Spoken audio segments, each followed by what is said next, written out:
thank you. And a thank you, too, to Paul Laxalt, our campaign chairman. Most people lose a debate before even opening their mouth. But did you know a precise three-word phrase exists capable of stopping any bully or arrogant colleague? I will give it at the end. Winning a conflict isn't about logic. If so, the smartest people would never lose. Yet they often get crushed by less educated but smarter profiles. Why? Because they ignore the golden rule Shah Rukh Khan uses to humble his critics while remaining the most loved. Just a quick word before we keep going. I'm Logan. We started this channel, Psychology Reborn, for anyone who really wants to understand how their brain works and level up their mindset. Our goal is to share keys and truths that you don't hear everywhere else. If you want to give us a boost and make sure you don't miss any of our upcoming videos, please think about subscribing. It's free and it helps us out a ton. All right, let's get back to it. Part 1, the sweet dagger psychology. Let's resume. Before showing how Khan silenced a reporter, ask yourself, what is the difference between an insult that hurts and one that empowers? The answer lies in the frame. Khan is a frame master. When a journalist asks him to stop joking, Khan doesn't apologize. He imposes a physical constraint. Stay standing. My opinion, politeness is a cage. By staying calm against aggression, you force the other to look unbalanced. You don't win by words, but by the contrast of your attitude. Part 2, the negative mirror and Reagan's masterstroke. Think your weak points are your biggest vulnerabilities? Ronald Reagan proved the exact opposite during a historic 1984 debate. Attacked on his age, he could have listed health reports. Instead, he used the negative mirror. I will not exploit for political purposes my opponent's youth and inexperience. The technique, never deny an attack.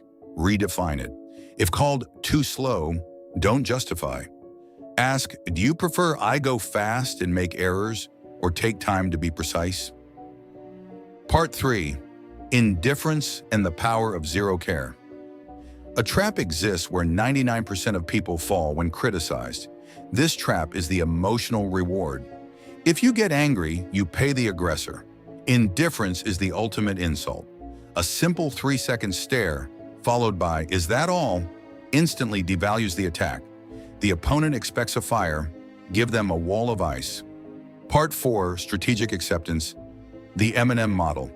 How did a total outsider, despised by his peers, become untouchable in the most hostile arena in the world? The answer doesn't lie in his insults, but in his ability to disarm himself before anyone else could. This is what I call strategic acceptance. Most of us spend our lives trying to hide our flaws. We're afraid people will discover we're inexperienced, that we made a mistake, or that we have a physical insecurity. That fear is a handle you are handing to your opponent so they can manipulate you. Look at the final scene of the movie 8 Mile. Eminem has to face Papa Doc in a rap battle. Everyone knows his weak points. He's white, he's poor, he lives in a trailer park with his mother, and he got choked up in his last fight. Papa Doc is ready to use all of that to finish him off. But Eminem does the unthinkable. He takes the mic and lists every single one of his shames himself, one by one. He raps them with such intensity that by the end of his turn, he hands the mic to his opponent and total silence. Papa Doc has nothing left to say. Eminem emptied his enemy's clip. Shame only has power over you if you try to hide it. The moment you own it publicly, it becomes armor. It's the principle of, I'm aware of my flaws, so what? How does this look in your daily life? If a colleague tries to belittle you by saying, this is your first project, you don't know anything, don't play the expert. Reply, you're right, it is my first project.